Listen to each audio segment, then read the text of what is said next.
Eu busquei o Senhor, e Ele me ouviu, e me livrou de todos os meus medos. Na sua Bíblia pode estar temores, se você estiver lendo da Almeida revisada, ou Almeida atualizada. Se você estiver lendo da NVI, ou da versão linguagem de hoje, vai estar medo. Eu busquei o Senhor, e Ele me ouviu, e me livrou de todos os meus medos. Eles olharam para mim e foram iluminados, e suas faces não foram envergonhadas. Em outras palavras, confundidas. Verso 6: este pobre homem clamou, e o Senhor o ouviu, e o salvou de todas as suas dificuldades. Verso 7: o anjo do Senhor acampa ao redor daqueles que o temem, e os livra. Provai e vede que o Senhor é bom, abençoado é o homem que nele confia. E o verso 9, que tirou suspiro dos meus pulmões, diz assim: ó, temei o Senhor, ó, temei o Senhor, vós os seus santos. Está falando de vocês. Ó, temei o Senhor, vós os seus santos, porque não há escassez. Em outras versões, não há necessidade. Em outras versões, não há necessidades para aqueles que o temem. Amém? Que o Senhor possa nos abençoar nessa trajetória da palavra, que Deus possa abrir o nosso coração, a nossa mente, os nossos ouvidos. Ser temores. Sabe, eu tenho tomado ficou lindo, hein? Eu tenho tomado uma atitude um pouco mais pragmática, um pouco mais intencional, para nós falarmos de coisas práticas, e que sejam aplicativas, que sejam algo que vocês possam literalmente sair daqui e colocar em prática no dia a dia de vocês, colocar em prática na semana de vocês. Por quê? Acredito que quando andamos em revelação, quando vivemos grandes revelações do Senhor, é muito bom, mas Billy Graham, um grande homem de Deus, e eu digo que foi o meu primeiro mentor virtual, assim, né? De longe, eu nunca tive o privilégio de me assentar com ele, mas eu sempre acompanhei o Billy Graham de muito perto, enquanto morava. Inclusive fui até a cidade e o estado onde ele construiu ali a sua casa e habitou em família e deixou o legado que ele deixou. E ele dizia, entre algumas coisas que ele falava o seguinte: já está com o Senhor, falava porque já está na eternidade. Ele dizia: pregue para uma criança entender, e todos entenderão. A ideia de nós sermos pragmáticos nesses dias é para que a gente não caia, talvez, vou usar um termo popular, no canto da sereia, de queremos falar coisas muito altas, e que poucos entendem, e poucos vão ter a oportunidade de praticar. Eu já tive a oportunidade, e para mim hoje eu pensava, agradecia a Deus. Eu estive com o pastor João Édipo, ele inclusive está aqui no estado, vai embora amanhã, e ele me pesava: João, vamos de volta para a Europa, vamos lá, vamos pregar o evangelho e tal. Eu falei: rapaz, não dá. E a pastora do lado: não, dessa vez você não vai não, 34 dias fora de casa não dá para mim não.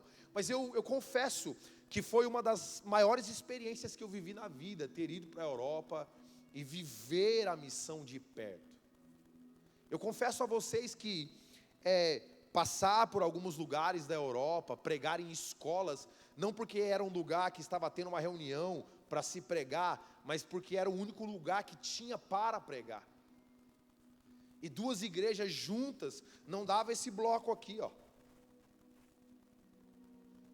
Eu confesso que o lugar da onde saiu tantos avivalistas, tantas pessoas com falas altas, com grandes motivações por parte do Senhor, hoje está totalmente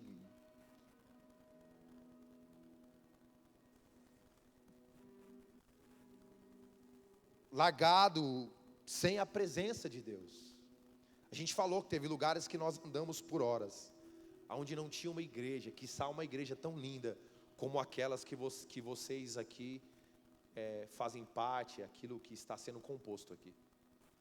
E agora, recentemente, eu também tive a oportunidade de ir na América do Norte, nos Estados Unidos, e passar naquele lugar, e ver o quanto aquele lugar já abençoou. Os Estados Unidos está no crédito. Eu digo que o céu dos Estados Unidos é diferente, mas a gente vê também que aquele lugar está no crédito. Muitas pessoas choraram, oraram, clamaram, e hoje o fogo que nós temos aqui, essa vibração, essa alegria, esse sentimento de igreja que acontece dominicalmente, ele não existe mais. E isso me fez pensar, primeiro pela posição privilegiada de poder falar com vocês, e segundo, será que não seria a hora de sermos mais pragmáticos, para que a gente consiga verdadeiramente sair daqui, ouvindo algo no domingo, que possa alcançar os nossos pés na segunda, onde a gente possa caminhar sobre isso, ainda que não seja a última revelação. Eu não estou dizendo que eu não prego a última revelação, não é isso, mas ainda que não seja coisas altas, coisas que a gente vai ficar, uau, aquilo outro. De manhã teve isso, Fabião pregou aqui, foi maravilhoso, mas eu acredito que nós precisamos nesses dias aprender algo, que assim como Jesus falava para as multidões, algo que a gente possa sair e literalmente caminhar sobre aquilo, na melhor das nossas habilidades e debaixo da graça de Deus. Quem entendeu isso, diga: eu entendi. Que bom que você entendeu. Então hoje eu quero falar sobre vencer os nossos temores, vencer os nossos medos. Sabe, a ciência hoje, que é muito recente, se tiver um século é muito, ela explica um pouco sobre isso. A Bíblia já fala sobre isso há muito tempo. Salmo 34, para vocês terem uma ideia, ele foi escrito quando Davi se fingiu de louco. Quem aqui sabe que Davi se fingiu de louco? Levanta a mão. Está vendo? Nós estamos na igreja, mas poucos sabem que Davi se fingiu de louco. Davi se fingiu de louco certa feita. E o Salmo 34 foi o salmo que ele se fingiu de louco. Na verdade, ele foi morar com os filisteus, os seus maiores inimigos. E numa certa feita, quando o rei Abimeleque se levantou para guerrear contra Israel, e ele queria deixar Davi para trás, e Davi não podia negar a raça, não podia negar o sangue, Davi não ia lutar contra o seu próprio povo. Então, literalmente, resumindo a história, obviamente que Davi, mesmo morando naquelas terras, ele lembrou da onde ele veio, e ele não ia lutar contra o seu próprio povo. É quase igual à igreja de hoje. A igreja de hoje não luta contra si mesma. Nós somos o povo de Deus. A gente não luta contra o nosso próprio povo. Nós somos unidos. E Davi fez exatamente isso. Ele, por mais que ele estava debilitado, Saul havia colocado ele para debandar, ele entendia que o povo de Deus, o povo de Israel ainda era o seu povo. E chegou um momento que o rei Abimeleque queria matá-lo, e foi exatamente aqui que ele compõe esse salmo, Salmo 34. Ele chega diante de Abimeleque e ele se finge de louco.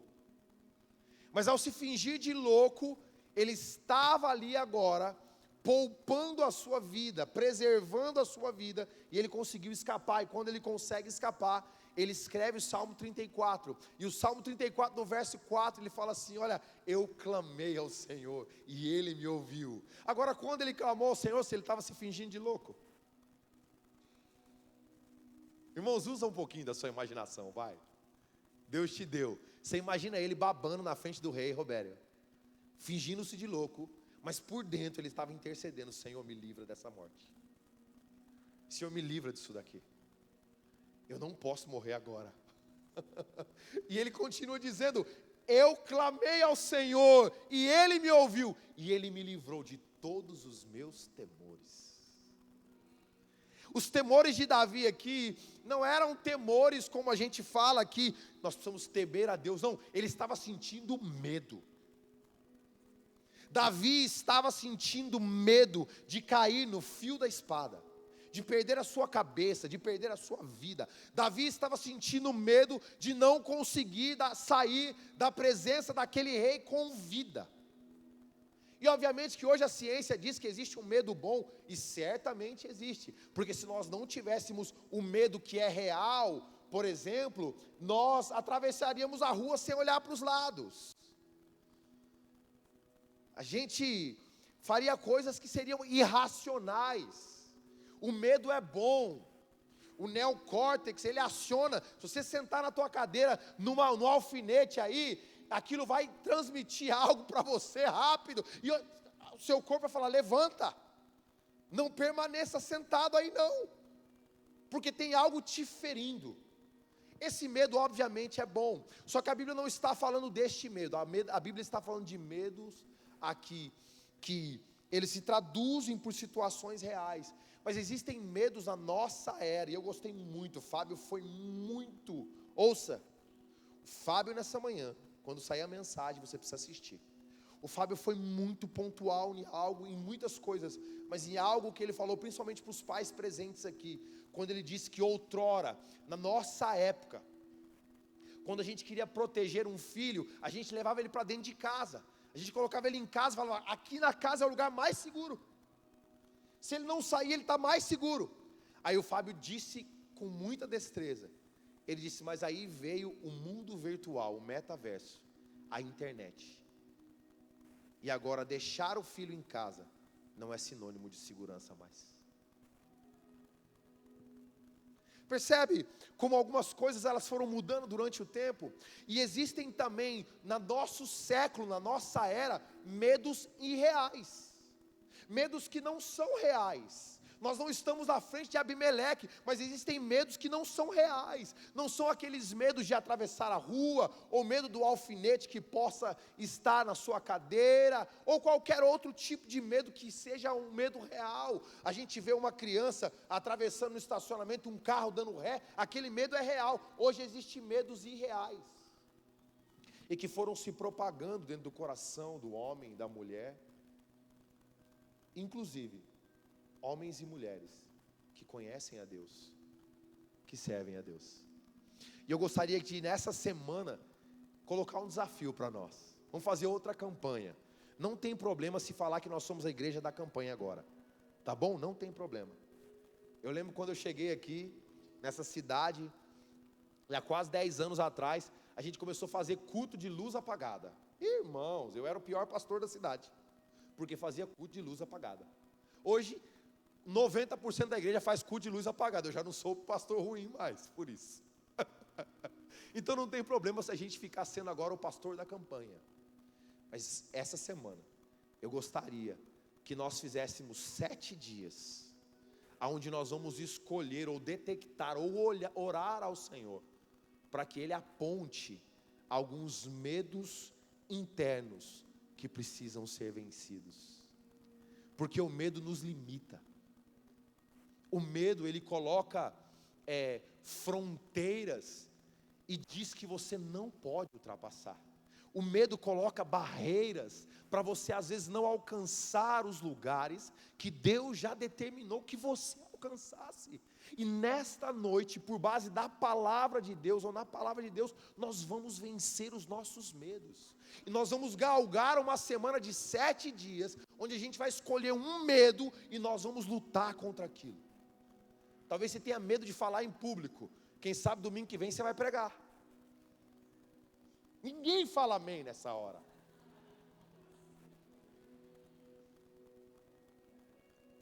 Ou você está com medo de fazer algo que seja talvez um pouco mais difícil.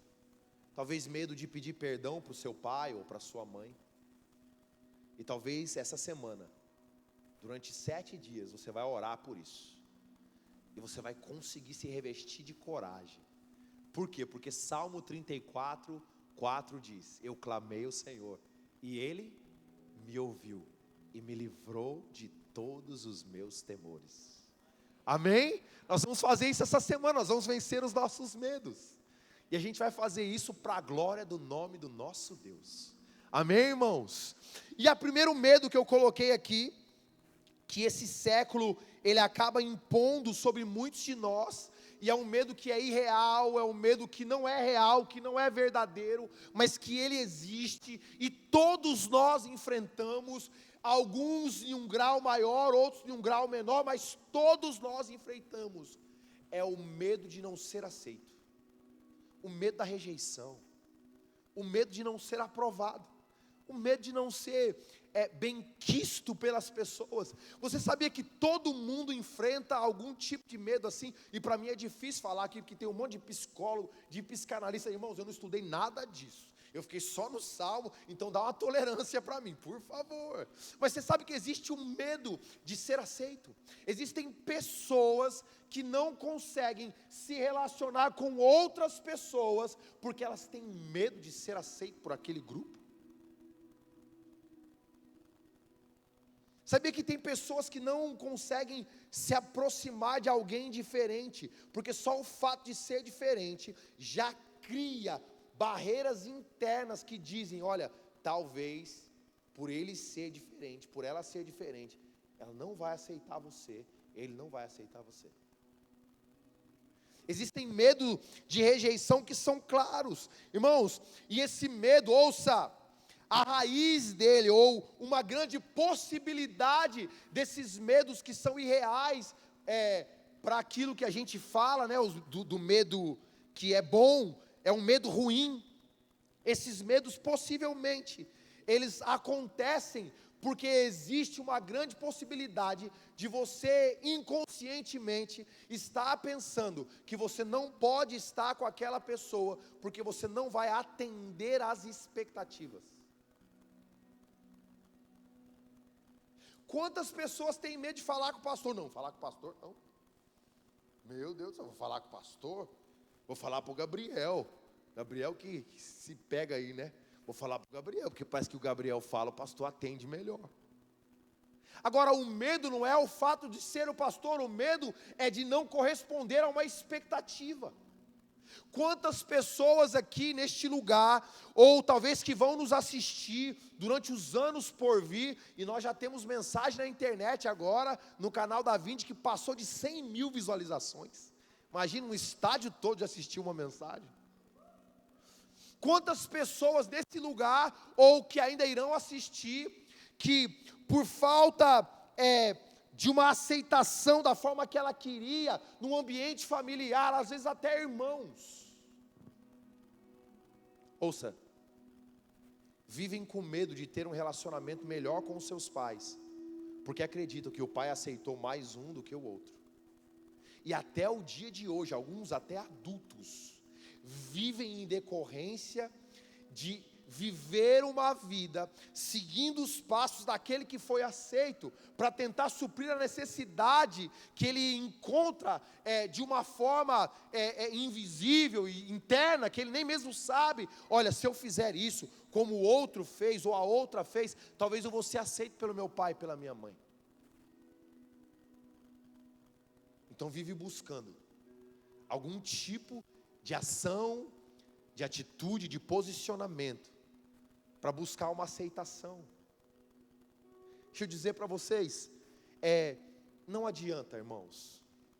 Eu conheço um homem, e se você não conhece, eu vou apresentar ele para você. Irmãos, nunca bebeu, nunca fumou, nunca mentiu, nunca roubou, nunca desrespeitou o pai e mãe, nunca desrespeitou o irmão, e ele não foi aceito por todo mundo. Se Jesus não conseguiu ser aceito por todos, nós também não seremos. E a melhor coisa, ouça, a melhor coisa que nós podemos fazer nessa noite, não é dizer assim, deixa para lá o que os outros vão pensar, não. Não é essa atitude, não é esse posicionamento, mas a melhor coisa que nós podemos fazer nessa noite ouça com muita atenção, colocarmos no nosso coração uma percepção, uma perspectiva um pouco mais apurada, de entendimento de que nem todos vão aceitar quem você é, do jeito que você é. Nem todos vão querer você no ciclo. Eu estava lá em casa com as minhas meninas, eu tenho 3 meninas, tá, irmãos? Quem não conhece aqui, eu tenho 3 meninas. Uma de 18, uma de 14 e uma de 12. E aí, eu sou pastor, irmãos. Pastor recebe crente quase toda semana. Era para dar pelo menos uma risadinha. Mas pastor recebe crente toda semana. E aí, cada crente chega com uma família. Tem ali um filho e tal. E eu pergunto, olha, vai vir fulano de tal. Vocês vão brincar? Ah, eu vou. Mas é muito criancinha, né? É muito velho. Tem uma questão normal, natural, da criança, que não é maldosa, como nós adultos. Tem algo natural, essa é muito adulta, eu não quero brincar com ela. Não, é muito criança, eu não gosto de brincar com ela. Existe algo natural. E nós precisamos, nós que somos adultos, nós precisamos entrar em algum lugar, irmãos, de contentamento, ao saber que nem todos que vão passar pela nossa vida vão ter as suas expectativas supridas da forma que eles queriam, e está tudo bem. Ouviu um amém aí? Glorioso. Não há problemas. Porque, ouça, por favor, um dos 5 motivos pelos quais as pessoas mais se arrependem. Uma enfermeira alemã, ela escreveu um livro, os 5 motivos pelos quais as pessoas se arrependem na vida, no leito da enfermidade. Então ela, como enfermeira, ela começou a fazer meio que uma pesquisa de campo, para escrever esse livro, e ela perguntava para os pacientes em estado terminal, qual é o motivo que você mais se arrepende? Se você tivesse uma chance agora, de viver alguns anos, o que você faria, como você viveria? E um dos 5 motivos, ela escreveu 5 motivos, um dos 5 motivos que as pessoas mais se arrependem, elas se arrependem de não ter sido elas mesmas na vida. Essa é a maior culpa que o ser humano vai levar na sua vida, a culpa de não conseguir ser você mesmo, a culpa de não conseguir colocar a vida como ela realmente é. Cara, não tem problema, é claro que tudo dentro da medida ética, dentro da medida moral, dentro da medida social, mas eu estou dizendo, irmãos, ser quem você é, deve ser uma dádiva para aqueles que o cercam. Não, eu vou precisar repetir isso, porque parece simples, mas pode ser libertador. Ser quem você é, pode ser uma dádiva para aqueles que o cercam. Cara, se você tem lá na sua casa uma criança que fala, tá galera, não reprima essa criança, porque talvez ela está sendo preparada por Deus para trabalhar em alguma área de comunicação que muitos não conseguem comunicar. Talvez você tenha lá na tua casa uma criança que pega o sabão em pó, o sabão líquido, vocês vão ver quando crescer a sua. Pega o sabão em pó, o sabão líquido, aí pega a areia, mistura, faz não sei o que, acende fogo. Na minha casa tem uma assim. Sumiu a cola Super Bonder, está com quem? Radassa! Cadê a Super Bonder do pai? Aí quando vai ver, não tem mais. Por quê? Porque ela colou, descolou, colocou fogo e não sei o que. Quando foi ver, a Radassa é a única que brinca no terraço sozinha. Quando você sabe que a Radassa está lá sozinha, o que ela está fazendo? Experimentos.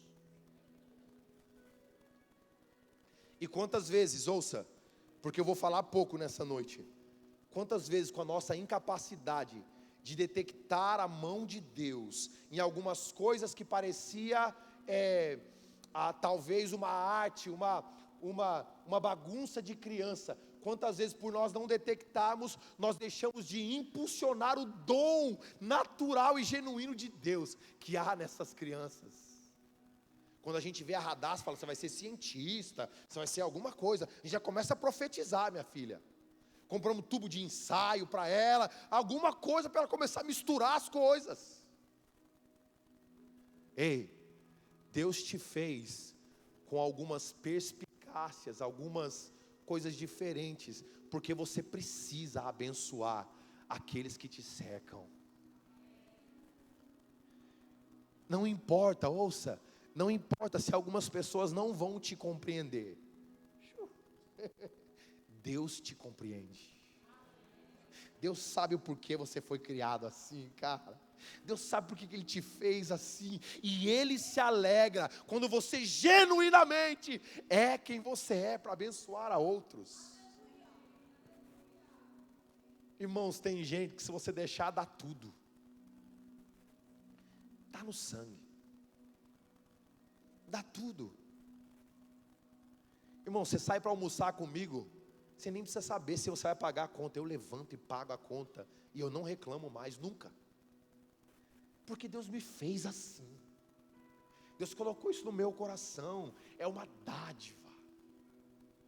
Eu sei que não é bondade minha, porque a nossa natureza, quando eu digo a nossa, é a minha e a tua. A nossa natureza caída não conseguiria viver o que é bom, se não fosse pelo Espírito do nosso Deus. Mas tem coisas que a gente faz por natureza. Eu estou vendo lá, estava falando com o Vaguinho, que vai casar em breve.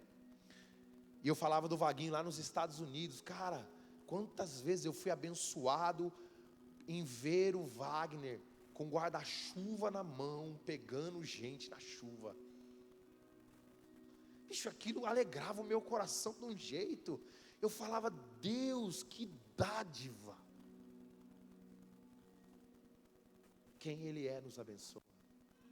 Então não adianta, ouça, não adianta você lutar contra a sua identidade para querer agradar as pessoas. Deus colocou uma identidade, uma singularidade em você, porque essa singularidade, ela precisa abençoar outras pessoas. Ela precisa. Quem entendeu isso, diga eu entendi. Olha só, essa questão, ela é muito importante. Por quê? Porque tem pessoas que às vezes tentam até resgatar na sua memória aonde que foi que esses relances de querer fazer tudo para agradar aos outros, ele começou. Aonde foi que isso startou, aonde foi que isso se iniciou? E na verdade você vai ver que algumas rejeições, elas começam desde o ventre. Algumas rejeições começam do ventre. Algumas pessoas não conhecem a sua história de forma real, mas algumas pessoas foram rejeitadas na barriga da mãe. Nessa época acho que não tem mais não, em nome de Jesus, acho que não. Mas lá, mais para trás, antes de mim, às vezes uma família esperava um menino, de repente vinha uma menina. E lá no ventre, a mãe que queria agradar o marido, o pai, dizia, poxa, eu não consigo dar luz ao menino.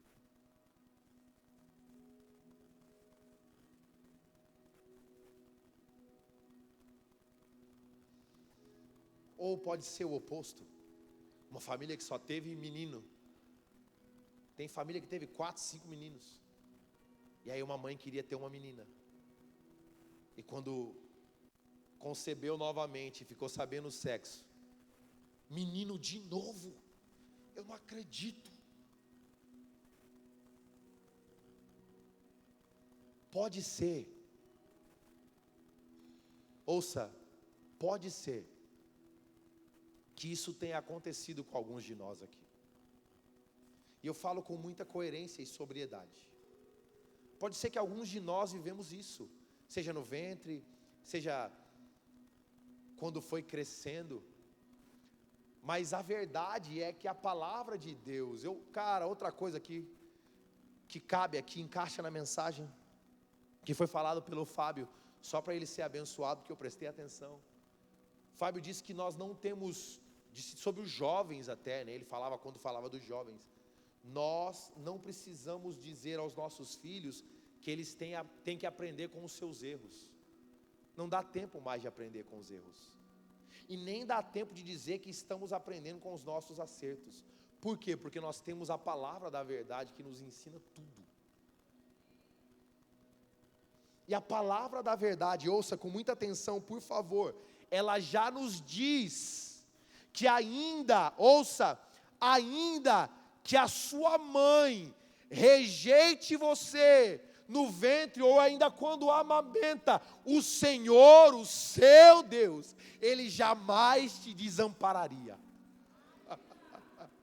A palavra de Deus já tem uma resposta para todas as indagações que a natureza humana ou que a humanidade teria. Ou seja, ainda se algum lugar no ventre, se algum lugar na concepção, no nascimento, houve algum tipo de rejeição, o Senhor, o nosso Deus, jamais nos abandonaria. Irmãos, note vocês, Davi, na sua casa, ele foi o patinho feio da família. Diz que ele era um menino franzino, ele não era como Eliabe, seu irmão, que quando o profeta Samuel viu, logo colocou a mão no chifre e falou: esse aí que é o rei de Israel. Ele era um menino franzino. Davi sabe o que era passar por rejeição. Se não falássemos de Davi, a gente poderia citar a vida de José. Quem sofreu mais rejeição do que José? O grito que alcança a casa de Faraó. Um homem curado, sim, porque serviu os irmãos, mas quando ele viu que eram os irmãos que estavam chegando, a Bíblia diz, e os psicólogos hoje entendem, que ele deu um grito que alcançou a casa de Faraó, porque ele teria que se deparar com a maior rejeição da sua vida. Agora, o exemplo máximo, Jesus também foi rejeitado. A Bíblia diz aqui, em João 1,11, que ele veio para os seus, mas os seus não o receberam. Agora, se eu parasse para perguntar para vocês, quem foi Davi? Quem foi José? Quem foi Jesus? Nós precisamos vencer os nossos medos, principalmente o medo de rejeição, porque inevitavelmente isso vai acontecer uma hora ou outra. Inevitavelmente vai chegar uma hora que alguém vai desdenhar de nós, ou de você, de mim. Que alguém não vai abraçar você como você queria ser abraçado em algum ciclo. Mas se Davi venceu, se José venceu, se Jesus venceu, é porque nós, assim como eles, também podemos vencer. Sabe, existe um outro medo, acelerando aqui, o medo de não dar certo. Você já percebeu que tem pessoas que têm medo de não dar certo? Pessoas que se tornam até ansiosas pelo medo de não dar certo. E não tem jeito, irmãos. Deus é tão bom que Ele dá subsídio ao pastor para saber o que pregar, porque a gente fala com muita gente. E tem gente que tem medo de não dar certo. A ansiedade, aquela frustração das pessoas, é porque, cara, eu não sei se eu vou conseguir alcançar, eu não sei se eu vou conseguir atingir esse objetivo, eu não sei se aquilo que eu estou planejando vai ser assim, o medo de não dar certo. Agora eu faço uma pergunta para vocês aqui, para atropelar esse tópico: o que é dar certo? O que é dar certo? Qual é a métrica daquilo que nos põe, assim, quando você pensa no que é dar certo, como que isso é parametrizado na sua mente? Vamos lá, o pastor está ajudando vocês nessa noite. Como que você coloca um parâmetro, estabelece um parâmetro do que é dar certo? Eu vou ajudar você. Sabe como a gente faz isso? Ei! Sabe como a gente faz isso? A gente faz isso por meios de comparação. Sabia? Nós fazemos isso por meios de comparação. Então a gente olha para alguém que na nossa mente deu certo, e a gente acredita que aquilo é dar certo. Então a gente tem medo de não dar certo. Por quê? Porque o que nós queremos, na verdade, é alcançar o que o outro alcançou. Não, vocês não estão preparados para essa conversa, estão? O que nós queremos, na verdade, é alcançar o que o outro alcançou, e não necessariamente aquilo que talvez seja certo para nós. E eu não estou falando de coisas morais, de ética, nada disso. Eu estou falando agora de alvos de vida, de coisas que nós queremos para a nossa vida. Então você vê, e eu tenho muitos amigos assim, eu cuido de muitos pastores, muitos para mim, né? Pastor de 5 já é muito. Então o cara vê lá a luzinha nova aqui do púlpito e fala: nossa, cara, qual que é a estratégia daquela luz? Eu falo: nenhuma. A gente colocou para ornamentar. Nossa, o que você está usando de estratégia para a igreja crescer? E você fica meio sem saber o que falar. Porque para aquele cara dar certo, ele acha que dar certo é ser como a gente é. E necessariamente não precisa ser assim.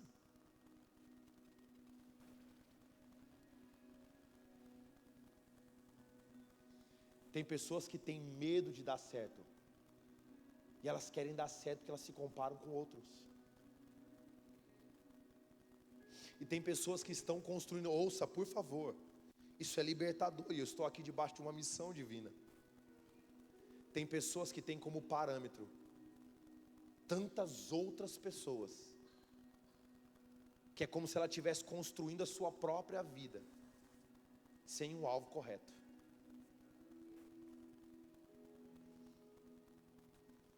É igual aquele capataz da fazenda, que recebeu a ordem do seu senhor, dos fazendeiros, dizendo: olha, eu quero que você constrói aqui uma cerca. E o capataz falou assim: mas rapaz, não tem quem constrói cerca na fazenda. O fazendeiro disse: você constrói, tu é o capataz, você é o cara que é o chefe aqui, se vira. Ele: mas como que eu faço? Ele falou assim: olha para um lugar, foca naquilo, que é na reta da cerca, e vai construindo. Passou umas 2 semanas, chegou o fazendeiro de novo. Quando chegou lá, viu a cerca assim, ó, fazia umas curvas na fazenda. Aí o fazendeiro olhou para o capataz e falou assim: o que aconteceu com essa cerca? Ele: não, você falou para mim olhar em algo, focar e ir construindo. Aí, então tá bom, você olhou para aquele, eu olhei para aquela vaca que estava lá malhada e fui construindo. A vaca ia andando, ele ia indo para lá, ia indo voltando para cá. E tem gente que, por mais que é engraçado falar isso, tem gente que acha que não vai dar certo, porque ele olha algo que está em evidência e ele fala: eu quero fazer daquele jeito. Passa-se um tempo, ele olha para outro algo e fala: agora eu quero fazer daquele jeito. Passa-se um tempo mais, agora ele fala: agora eu quero fazer daquele jeito. E quando você vai ver as cercas da sua vida, elas estão igualzinho a que aquele capataz construiu.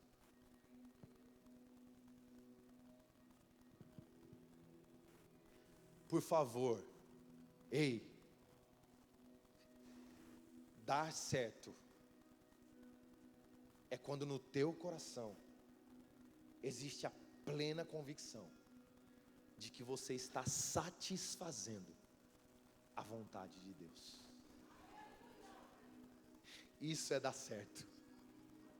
Porque tem gente que tem dinheiro, mas não é rico. Não, eu preciso repetir isso. Tem gente que tem dinheiro, mas não é rico. E às vezes você está olhando para aquele parâmetro só por causa do dinheiro, e você é mais rico do que aquela pessoa. Tem mansões de milhões de dólares que não se tornaram um lar, enquanto a sua casa, que pode ser um puxadinho perto do seu pai e da sua mãe, é um ambiente de paz. Por favor, nessa noite, lembre do verso 4, no Salmo 34, clamei ao Senhor e Ele me ouviu, e Ele me livrou de todos os meus temores. Não tenha medo de dar certo ou não, tenha medo de você não estar cumprindo plenamente a vontade de Deus. Você sabe que por muito medo de não dar certo, algumas pessoas acabam trazendo isso para o âmbito relacional. Então, no âmbito relacional, essas pessoas dizem: todo mundo já casou e eu não.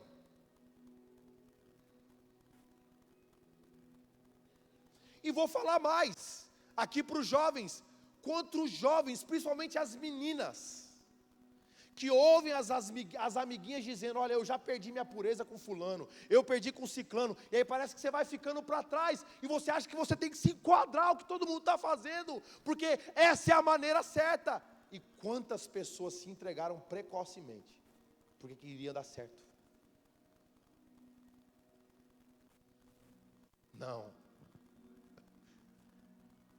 Quantas pessoas, ouça, entraram em relacionamentos abusivos, porque no medo de não dar certo, não conseguiram lidar consigo mesmo. aprender a desfrutar da sua própria companhia, talvez seja a máxima desses dias.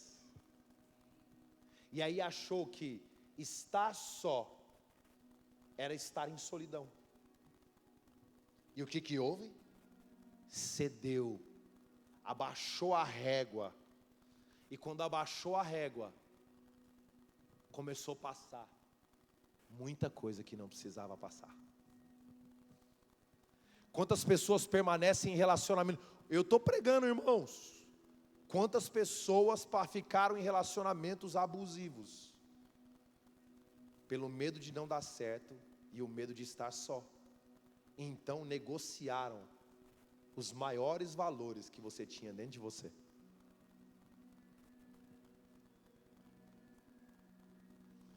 Ah, não é assim, mas é o que tem. Como assim? Mas esses amigos não, esses amigos, pelo menos eles me aceitam. Não, calma. Não faça concessões. Muitas concessões foram feitas por pessoas que as tornaram escravas de si mesmos, irmãos. De relacionamentos que elas não conseguiram deixar ou abandonar. E para finalizar aqui, quantas pessoas elas acabam, hoje eu pulei de verdade, elas acabam tendo medo do futuro.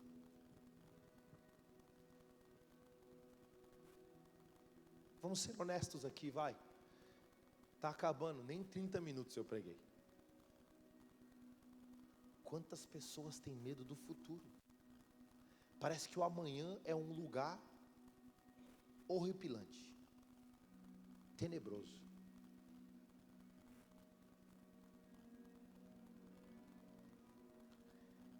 Esse medo não faz sentido. Principalmente se você está em Cristo. Porque em Cristo o futuro não é um lugar de incertezas. Em Cristo o futuro não é um lugar de incertezas.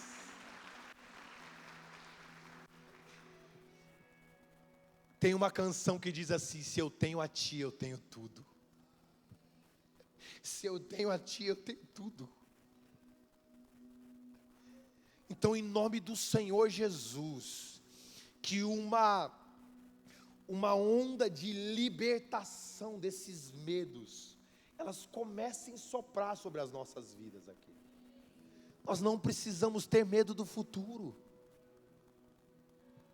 Cara, o que é que pode fazer um governante? O que é que pode fazer uma crise? O que é que pode fazer? Irmãos, o que é que essas coisas podem fazer contra nós?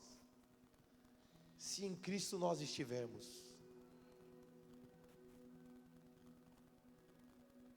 Se em Jesus repousar a nossa segurança.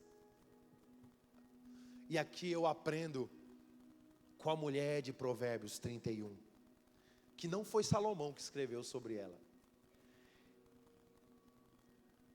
Provérbios 31, o versículo 25 diz assim: que ela desperta, ela dá ordem às suas criadas, o 24, né?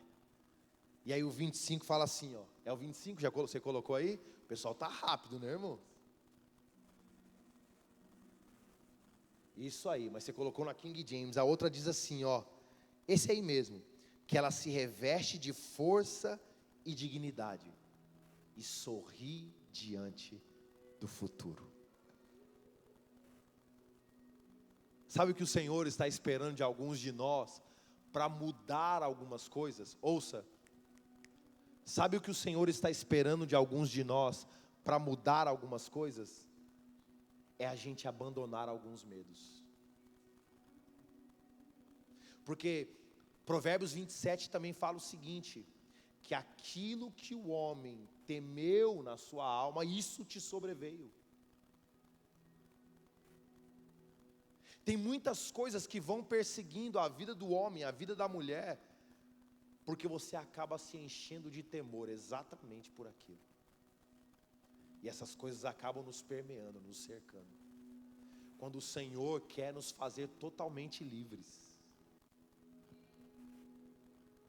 Eu fui nos Estados Unidos dessa vez, irmãos, e o Detran de lá é o melhor do mundo, profetizando agora. Irmão, só tinha gente carrancuda. A minha filha está ali. E tinha um monte de hispano, de brasileiro que não fala inglês. A pessoa já é carrancuda com quem fala. Quem não fala? Primeiro dia a Bebeca saiu de lá chorando, de maltrato.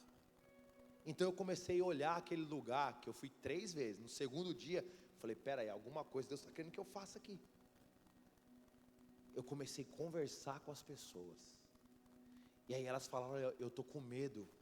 Elas usavam essas palavras. Eu estou com medo de ir naquele guichê, porque eu não falo muito inglês. E aí eu entendi. Eu sei porque eu estou aqui. Porque eu falo. E eu falei, não, eu vou com você. E eu comecei a acompanhar pessoas no guichê. E quando eu chegava lá no guichê, a mulher, ela, o que ela falou? Eu falei, calma. Falou, a senhora está bem? Ela, eu estou. Então, eu estou aqui acompanhando porque não fala inglês. Tá bom, então só explica para ela. Eu, claro. Claro. Ela falou isso. Aí ia, traduzia. Aí o outro, o endereço tem que estar no seu nome. Não, mas não está, ele está aqui morando de favor. Então tem que assinar uma carta, uma procuração para poder usar esse endereço. Aí eu, e se a pessoa não tiver como assinar a procuração? Ela tem que vir aqui, não vai falando, né? Você vai perguntando, ela vai falando conforme você pergunta. Chegou uma hora, ouça, chegou uma hora, que eu me senti tão livre, tão livre, tão livre, que eu entrava lá, passava perto do guichê, tudo bem, bom dia, good morning, how are you? Fine. Oh, you are so good, you're looking great today. Que olhar, você tá bem demais. E ela, aquele olhar. E eu comecei a pisar ali com um pouco mais de liberdade. E eu consegui, ouça, por favor. E eu consegui entender algo que talvez seja a pérola para nós. Em uma geração onde tantos estão aprisionados pelo medo, aqueles que se encontrarem livres serão a chave para a liberdade de muitos.